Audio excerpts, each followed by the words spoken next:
Now to the Democratic Republic of Congo, DRC. Responding to the news that the Democratic Republic of Congo President Joseph Kabila will not be a candidate in the upcoming 23rd December election, Jean-Mobert Senga, Amnesty International's researcher for the DRC, has said Kabila's decision not to run must be followed by concrete human rights steps.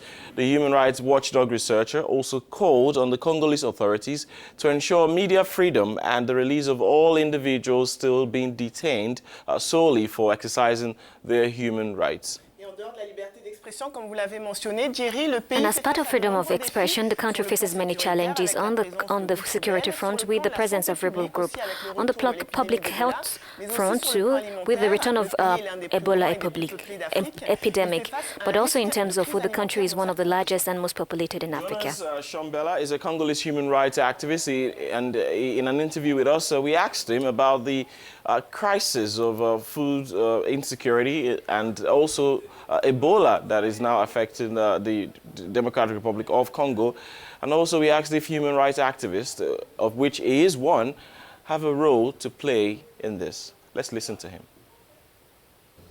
Mais la loi de la République elle-même déjà donne des pistes de solutions.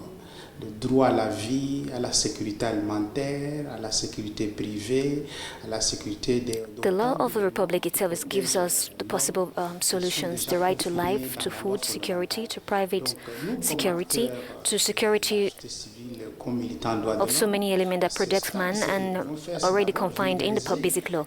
So we as civil society actors, as human rights activists, the stage we can do it. What we can do is to sensitize at all levels of our communities the essential laws related to this right to life and healthy environment. It is a pity that we do not yet have a responsible government that can have a national food security plan on a number of things. Even though we have good expertise in our country to deal with plagues such as Ebola diseases, we have a good expertise which we must now seek.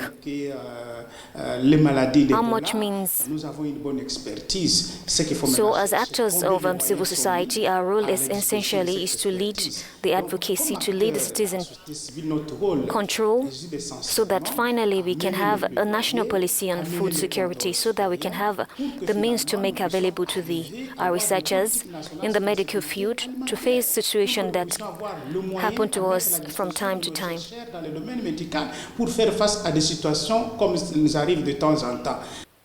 Now, we also asked Jonas about what it will take for human rights to improve in the DRC. There must be a rule of law where the rules and principles must be respected by all. This rule of law is lacking in our society because there is a culture of impunity which has become the way of the Republic. So no one can be above the law. We are all subject to the force of law. We must fight to ensure that the rights, duties, and freedom of citizens are respected. We cannot understand in a society or a group of people, individuals trying to hold an entire people hostage. I take the case of Moïse Katumbi, who is trying to return to his country. We are told that justice is looking for him. Curiously, he can't go home. This is a violation of citizens' civil rights that we civil society activists cannot support. Jean-Pierre Bemba comes to the company. He comes to his private home. He's forbidden to do so. This is very serious. In a state of law, such things cannot arise. We must resort to education of our community, to the key principle of the law, of rule of law. It is justice and the separation of powers. We have the impression that our country is not only theoretical. We human rights activists are fighting for a new governance.